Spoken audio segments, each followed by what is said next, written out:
chance to be rude. Hey kid, don't ever let them get inside your head. They'll tell you what to do in life instead of everything you know that you could get. Don't let them guide your life towards regret. I'll fight for what I love with every breath. Aloha, it's your boy Neglected Gundam. I hope you weren't too lonely without me. Today we will be looking at the work in progress number 4 for the Exia. I just got done painting and I wanted to show you where I'm at with this project. So come on and let's look at the pieces. Alright, so first things first, we're going to look at the blue. I went ahead and panel lined and put all the decals on them. And then also the red, I did the exact same thing as well.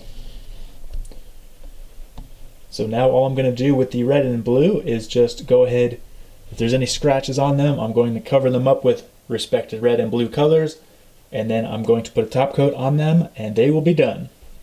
I went ahead and painted all of these inner frame pieces the gunmetal color, so now that is done.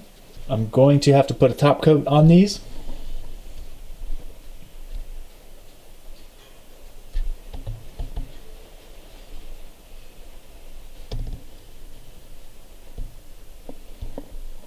But look at how shiny that is in the light. I love the gunmetal. It's so awesome on these inner frame pieces.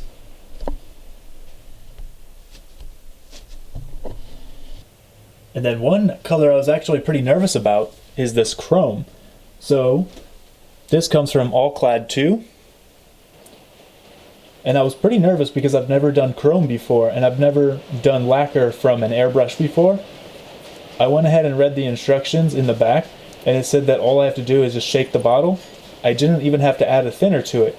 And I gotta tell you, I was a little nervous because I thought it was gonna gunk up my airbrush, but it was awesome. It cleaned up really well. It went on very smooth and I'm very happy about this. I will be using chrome in the future. But just for example, this is a nice chrome piece. And it started out as that gloss black, and now it's just really reflective and very chrome. I love it. One thing I might do in the future for the chrome is make sure the primer is very smooth. There are a little bit of bumps and ripples inside the paint job with the chrome, but I'm not too worried about it. Now if we go ahead and look at that yellow, I did put orange down first. It was an orange-yellow mix, and I put that in the middle of all the yellow pieces. And then I did 3 coats of yellow on top of that. So lemon yellow is what went over the top. And then in the middle you have that orange yellow. And then last but not least, I do have the neutral gray, and I have a black shade underneath that. So I'm pretty happy with all the colors that I got done with since the last time that you've seen me. So without further ado, let's look at that footage, and I hope that my build gives you inspiration and that these videos give you motivation to start working on your projects or continue working on your projects, because Gundam building is awesome. So with that, I want to say thank you. If you like my videos, go ahead and like them, comment about them, and subscribe to them, because we are going on a journey. We are going to be building a lot of Gundam models in this studio. And I say we because we are a community, and thank you for all my new subscribers for joining. And I can't wait to keep showing you guys what I'm working on. So without further ado, let's look at that footage, and I hope you have a great day.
All right, let me interrupt right here. So what I'm doing now is putting the micro set on first. I do have that in a little pipette. I keep the micro set in there, and I only really got a little bit in there at first, and I use just a dab here and there. So the little pipette is actually really nice for controlling where the liquid goes on the piece, and then you can put the decal straight on that liquid. This is how I line up my decals. So I have a straight line. I used to use a pencil back in the day, but I use a straight line, and I find a straight edge on the piece, and I just go down very carefully, trying to keep it level, and I see if the decal is crooked. If it is, I'll go ahead and fix it. And then if I do have two of the same pieces with the same decal, I will line those pieces up and see that the decals are in the same spot. Now I know that the decals will be on opposite sides of the body, but you know, pictures don't lie, so I want to go ahead and make sure that they're straight. Once I have the decal set, there is still a little bit of liquid underneath, and I have to get that out with a Q-tip. So I will go ahead and put that Q-tip directly in the center and then roll it one way, put it back in the center and roll it the other way. Once all that liquid is out from under the decal, you can just put that Q-tip everywhere, make sure the whole piece is dry. The final step is to get the micro sole. I just dip my brush in the bottom of that bottle, and then you put a little bit on top of the decal, and you put that piece aside and just let it dry. And you're done. That's water slides. Maybe one day I'll do an entire tutorial on water slides, because I believe that they are the best decals. But as of now, this is just a quick walkthrough. And if you know how to do water slides already, you know why they're the best.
And until next time, I hope you don't feel that neglected now. Feel alive, find a passion, take some action, and with a little time, just be patient, make a statement, try to enjoy your life.